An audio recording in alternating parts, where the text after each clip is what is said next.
चंदौली के सांसद व भारत सरकार के केंद्रीय कैबिनेट मंत्री डॉक्टर मनेंद्रनाथ पांडे शनिवार को देर रात शहीद चंदन राय के मूर्ति के अनावरण के उपलक्ष्य में जनपद के बलवा थाना क्षेत्र के मार्ग पर नंदेश्वर गांव में पहुंचे थे। मंच पर पहुंचकर केंद्रीय मंत्री राम मंदिर की चर्चा करते हुए बेहद भावुक दिखे। उन्होंने लोगों को कार सेवा के दौरान कितनी कठिनाइयों झेलनी पड़ी, कितनी यातनाएं और परिश्रम के बाद राम मंदिर आज सनातनियों को मुहैया हो रही है, उसको व्यक्त करते हुए उन्होंने कहा कि मैं कार सेवा के दौरान संगठन का कार्य करता था। उस दौरान तत्कालीन प्रदेश सरकार द्वारा राम भक्तों पर कठोर कार्यवाही की जाती थी, जिसका परिणाम है कि मैं प्रदेश का पहला व्यक्ति था जिस पर राष्ट्रीय सुरक्षा कानून NSA लगाया गया था। मैं गाजीपुर, बनारस तथा चंदौली के इस पार उस पार के लोगों को राम मंदिर निर्माण के कार्य से जोड़ने का कार्य करता था, जिस पर तत्कालीन गाजीपुर के DM कृष्ण कुमार ने अपनी रिपोर्ट बनाकर शासन को भेजा था कि महेंद्रनाथ पांडे संगठन में लोगों को बहुत ही कर्मठता के साथ जोड़ने का काम करते हैं, इनके ऊपर पाबंदी लगानी बहुत जरूरी है।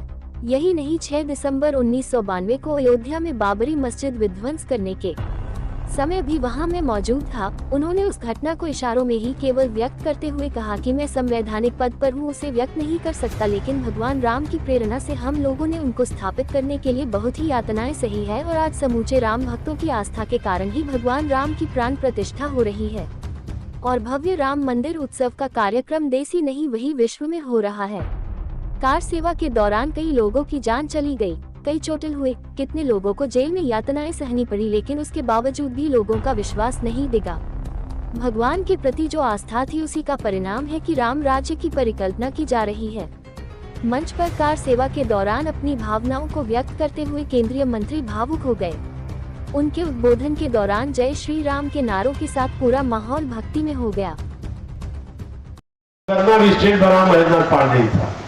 पहला राष्ट्रीय सुरक्षा कानून का बंदी रहा, फिर पहली कार सेवा, फिर तो विधायक हो गया था, दूसरी कार सेवा, वो सब संघर्ष अपनी जगह है।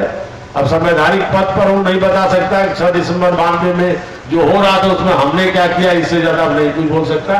आप उतने जान लीजिए कि जो कुछ था सब उसमें जुटा रहा। गणिता बहुत अच्छा मिला था, बस इतना समझ जाएंगे।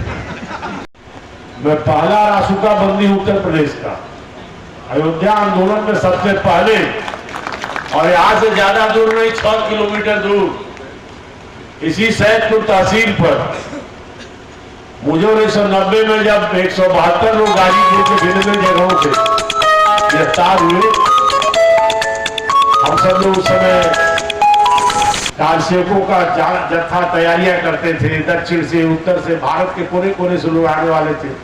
जिस कार सेवा में वहां गोली चली थी, आप सबको याद होगा, जिसमें कोठारी बंधु अन्य लोग शहीद हुए थे।